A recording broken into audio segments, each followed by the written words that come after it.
Welcome to the latest episode of 5 on the Floor on the 5 Reasons Sports Network. Thanks for joining us on your favorite podcast app. You can find us on Podbean, Spotify, Google Podcasts, Apple Podcasts, also on Dash Radio. That's every single weeknight at 7 p.m. Also, check out the 5 Reasons YouTube channel. That's where you find our pre- and post-game shows on the Hurricanes and the Dolphins. Hopefully, it'll go better for the Dolphins this weekend than it went for the Hurricanes last weekend. You can also check out 5reasonsports.com, all the latest from Brady Hawk and others. Again, we've got constant content there without a paywall. Also, check out the great sponsors of the 5 Reasons Sports Network, including our friends over at Therapist Preferred. This is a CBD company founded in 2019 by a physical therapist to maximize performance and recovery for active people. 100% THC-free and third-party lab verified, so don't have to worry about it when you take it. All the products are made in the U.S. with cutting-edge technology from organically grown hemp.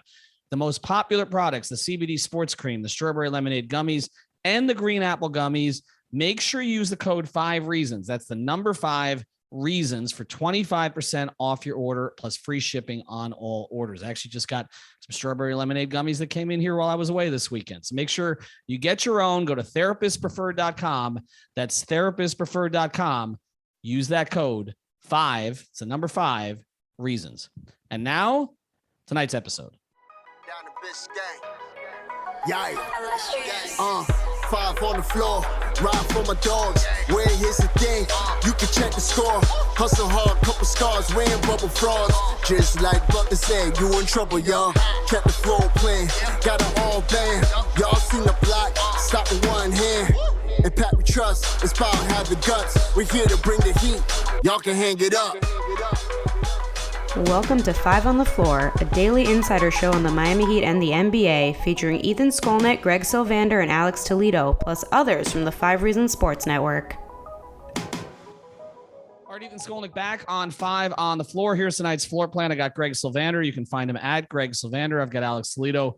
You can follow him at Tropical Blanket. And now we're going to do something that we probably should have done a little while ago, but we actually have some news to advance this, which is update you on Victor Oladipo. Victor Oladipo, of course, re-signed for a minimum contract with the Miami Heat after being acquired from Houston during the season, played only 4 games, got hurt again, had additional surgery, a lot of mystery around him. How much money would he get somewhere else? Would he leave if the Heat didn't give him enough? And it turns out he basically takes as much of a make-good deal as you can possibly take in the NBA. And so what we're going to get into today is, when might he be back? What are we hearing?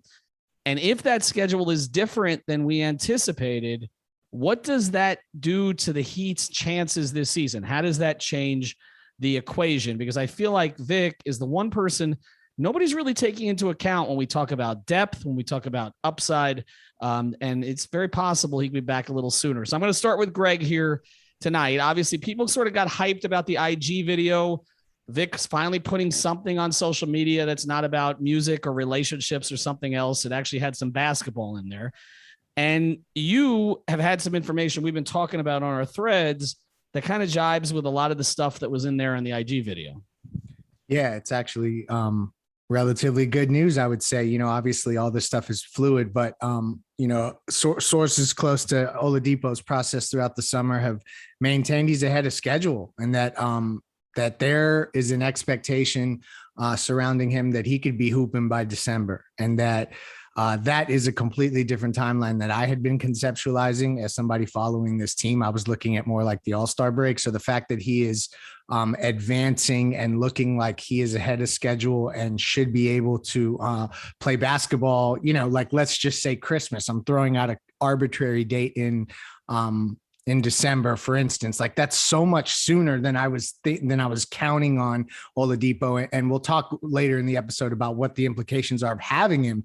But I just think that the more intel we hear and the more information that comes in, it looks like this could be a situation where he could help the Heat sooner than maybe we were all thinking when the signing was final.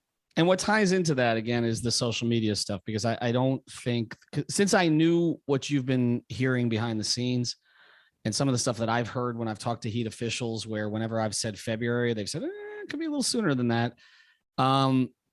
When I saw the IG video from Victor, I wasn't really surprised because it seems to me like he's getting more comfortable talking about the basketball part of this. now that we may actually be nearing an end of the worst for him. And we're going to get into the implications of it after the break here. But Alex, in terms of health, what do you think is prudent for the Heat? I mean, would you wait an extra month or a few weeks after Vic says he's ready to get him back out there? And I guess from Vic's perspective, considering he's going to be a free agent again at the end of the season, what is most prudent for him in terms of recovery? It's a good question. I mean, probably like I'm definitely not qualified to speak on this. If I had to guess, I would probably just, wait until he's cleared and then maybe wait another week or two just to be safe. But knowing the Heat have been conservative in the past, it could be longer than that for all we know. So I'm definitely excited about the prospects of Oladipo coming back healthy. I think that's something that would really change the trajectory of this team with the more reps that you can get with him during the regular season. I think just kind of warming him up for the playoffs would be more than ideal, but that's, dependent on him coming back healthy. Whether it's prudent for Depot to come back right away, that's tough. That's actually tough because I do think he needs to come back and prove that he can still do this at a high level. And I think he's going to be highly motivated to do that. But like I said, maybe wait a couple weeks after he gets cleared. You know what I'm saying? Just to be a little bit on the safe side of it.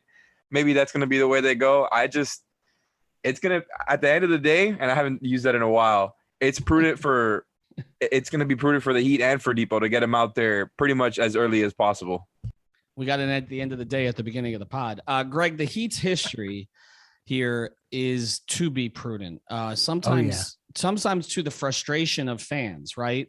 And players sometimes. I think they want to get out there too, Yeah, I think the Justice Winslow situation is the only outlier that I can think of that just jumps to the top in recent years. Dion Waiters, maybe. I feel like maybe Dion stayed out a little bit longer than the Heat wanted him to, which was part of things deteriorating there.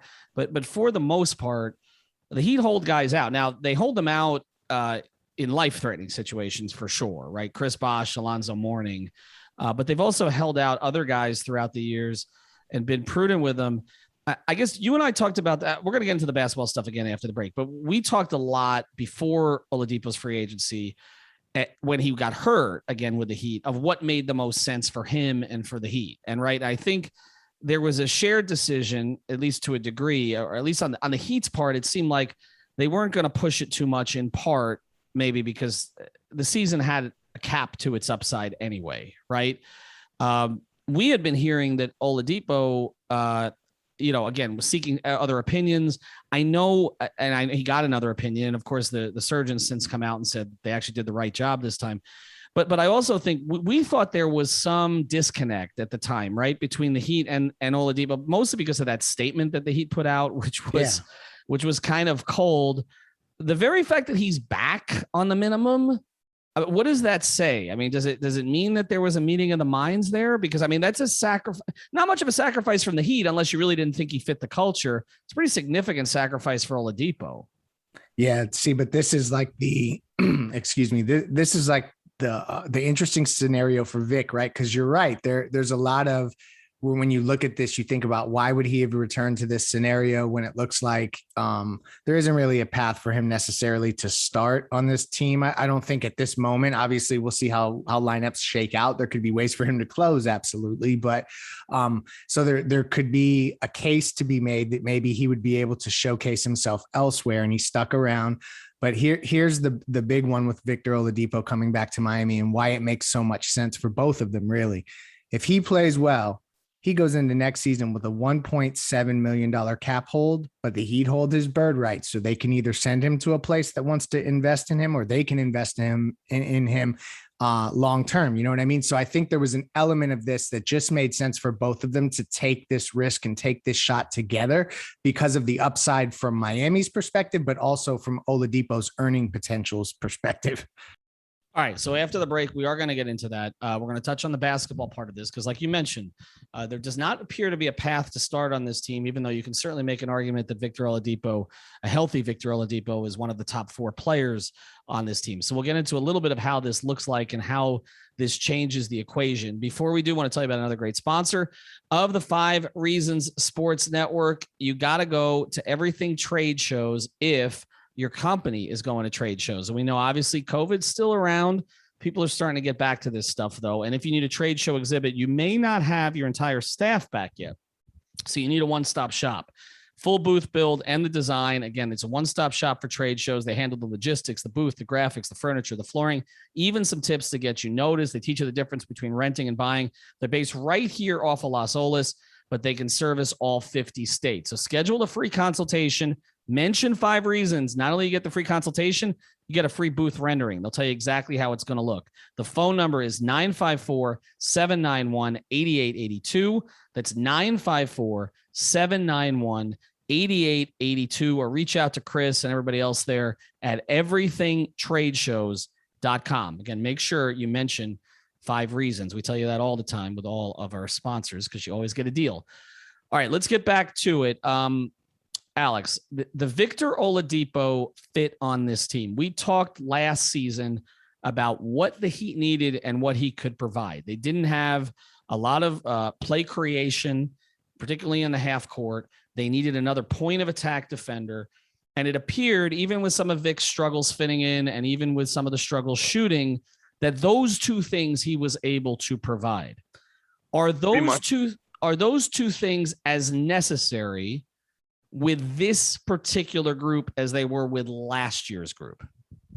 Well, maybe the answer is no, but I don't know how much of a gap there is, just because obviously they have Lowry now, who is going to help settle a lot of those holes, but they're going to need Depot almost just as much as they needed him last season, just kind of in a different context, just because, like we talked about before, their depth isn't exactly something that you feel awesome about just headed into the season because of some of these guys that they're going to be relying on who are not exactly proven NBA players. They gave Vincent Max Strus while Depot was gone. And I think having him back there healthy would be just such a boon for the Heat in a similar way to having him last season, even though they badly needed the shot creation last season.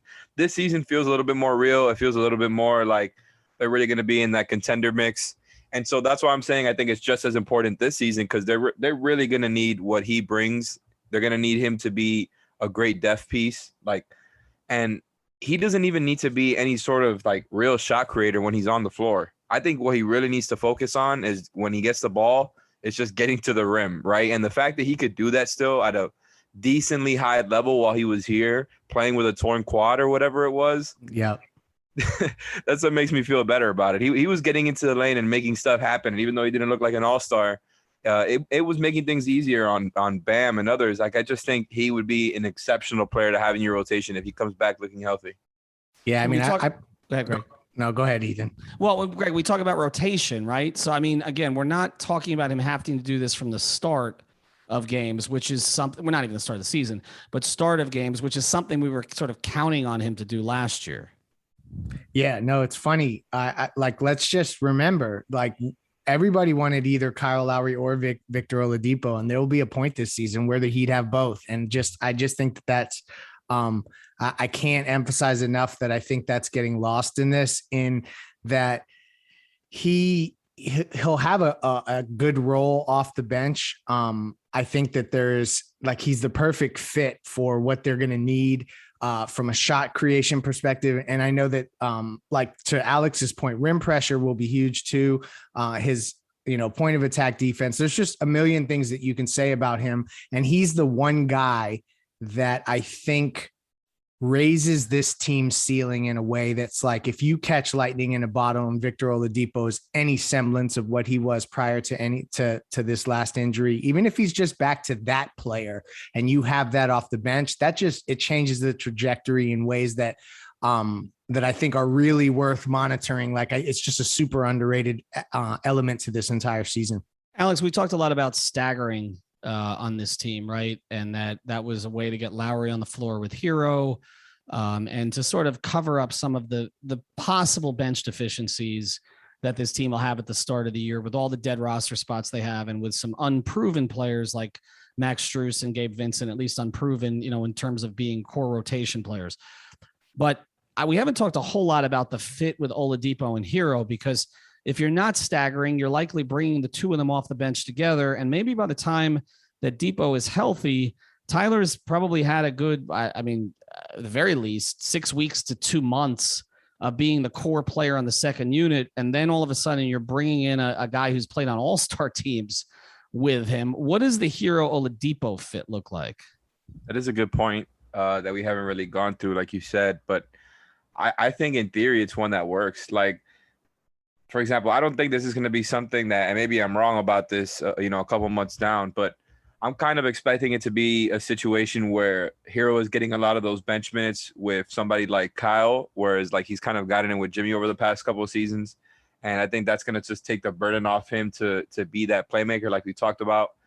And I think it's going to be a point where, Lowry sticks in with the bench. Tyler is there playing with them. And then once Depot is just kind of back in the mix, back in the rotation or whatever, maybe those Lowry minutes are cut. That Lowry with the bench minutes are cut a little bit short. Depot comes in earlier.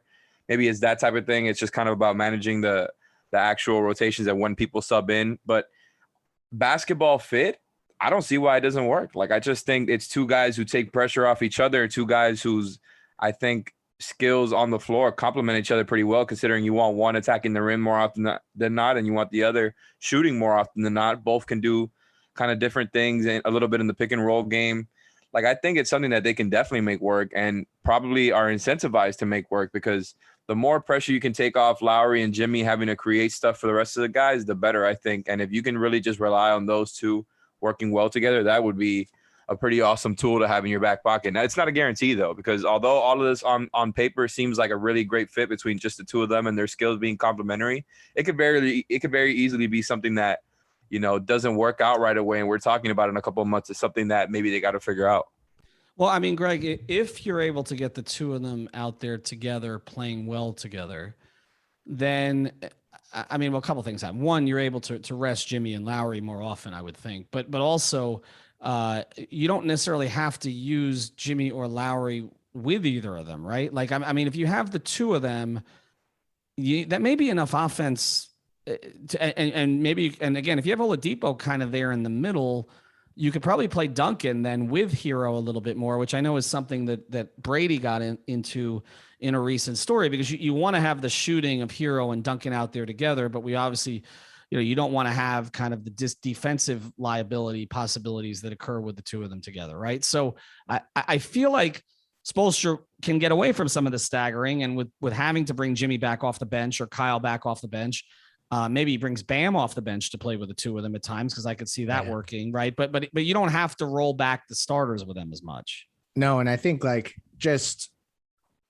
it should be, mentioned again, like, this is best case scenario. If Victor Oladipo is playing at this level, it's a perfect, lineup problem to have to sort out, right? Like, that you have a guy that can contribute in this way. And I think that Hero and Depot would absolutely be able to play together, but it's more about just having another highly talented player when you get into playoff series and rotation shrink, and you're in a game 6 or a game 7, and all of a sudden like 6.5 guys end up playing or something like that, or 7 guys or whatever it is, just to have another guy that you can count on, that we know, despite the injuries and such, he can get to a level that is elite. Like, that is there. Whether he gets back to it or not, we'll see. But just to have another guy in that mix, I think is just a super interesting thing that we'll see play out this season.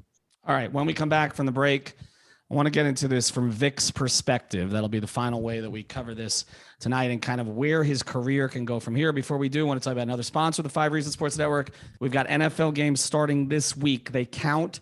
So go to prizepicks.com, use the code 5, that's FIVE, get your initial deposit doubled. That's what you can do there with a bonus, again, using the code FIVE. And this is our daily fantasy partner at the 5 Reasons Sports Network. So you can play all of the Sunday games. Of course, you can play the Saturday games too for college football, but play all the Sunday games. Get a handle of it before the NBA season starts. You can win a lot of money here. Again, you can pair 2, 3, 4, 5 players together. You can go all in with power play, halfway in with flex play. However you're comfortable doing it, deposit as much or as little as you want, and play as much or as little as you want, and play across sports if you want to do that too. So go to prizepicks.com, use the code 5, FIVE. It's a real easy app to download, and they've actually got a bunch of new promotions, and they changed the look of the app a little bit. It's pretty cool, and they give you a lot more in terms of live content there. So go to prizepicks.com, use the code 5. All right, let's get into it from this perspective real quick with both of you. Greg, so Oladipo, best case scenario for him this season, for him and his future is what? He contributes to a deep run in the playoffs for Miami, and they subsequently feel comfortable enough in awarding him with a long-term contract far above his cap hold, what he's making this year, and they can just get creative in that way. I think that that's best case for both in both ways. There's other ways that this can shake out, and I do want to mention, because this thought came to me earlier and I didn't say it. This could also play into why they just locked into Gabe Vincent and Max Strus and those guys. And if they feel like Depot is closer, it could also be, that's like a tell as to why they didn't add another backcourt player, right? But I think the best case scenario is Oladipo finds a home in Miami and they are able to come to an agreement, because you're just not going to find talent like his on the open market with the levers that Miami has going forward, like mid-level exceptions and such, if he regains form. Alex, is this the best place for him long-term? I mean, if he's probably not going to ever be better than the third or fourth option here. I mean, maybe offensively will be at times, but I'm just saying overall in terms of star power, he probably wouldn't be better than 3. He's been a number 1 on a team. Yeah, I mean, it's a good point. I hadn't even really thought about that, whether or not like this is the best situation for him going forward. And obviously how that's changed now that Kyle's here, and it just seems like Depot is going to be relegated to mostly being a bench player. So that's not something that's really gone through my head, but it's a fair question. I do think trying to look at the Heat situation, knowing how long Depot has wanted to be here, just the fact that they look like they're really going to be a contender, like I said, this season. I think this is something that no doubt interests him. Now, I'm not sure about long term. Like, I think it's a little bit of a balance that they're going to have to kind of go through with him, right? We're like getting him enough minutes and touches, because this guy, like you said, was a number 1 on the team so recently, right? Like 2 seasons ago. And although we know he's not that anymore because of what's happened to him, I think he's coming into the season kind of knowing that, okay, I'm going to be healthier sooner than later. Like, I've got a chip on my shoulder. I've got a lot to prove. So the rigors of that, the roller coasters of that comeback, I think is going to kind of determine what happens over the next few seasons and how just he takes it, just being this bench rotation player who, like I said earlier, they're going to need, but maybe not being a featured star piece. But he did sign for the minimum. So it's like, how upset can he really get, right? Well, Greg, I mean, effective in that role. Greg, this comes back to your point, though. You've said repeatedly that to a certain degree, after everything, he's got to humble himself a little bit. I mean, I know a lot of these circumstances beyond his control, but they are the circumstances. It does seem to me like taking a minimum to play here, when he's not going to be the lead guy, is a means of humbling himself, right? Yeah, totally. It's kind of, it's 2 ways. It's he showed humility in taking a veteran minimum deal. I bet you he could have gotten a 1-year deal for, somebody's biannual exception or something like that. And maybe been promised a different kind of role when he got involved. But the bird rights situation there, I think that there's a carrot that is at the end of this for Oladipo, that if everything breaks right, just did not exist if he went anywhere else. So that just can't be hammered home enough.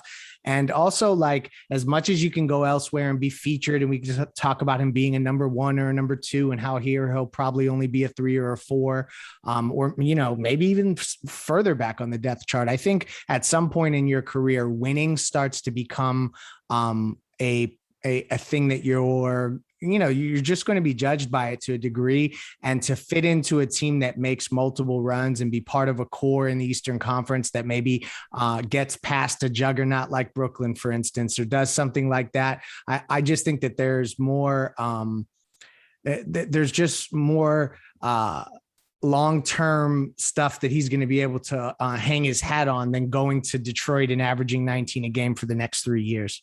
All right. Check out our sponsors. Thanks for joining us tonight. We'll have more episodes coming up this week. And we actually have a special guest we're going to have here, a former Heat player. I don't want to mention the name, but that Greg is a big fan of.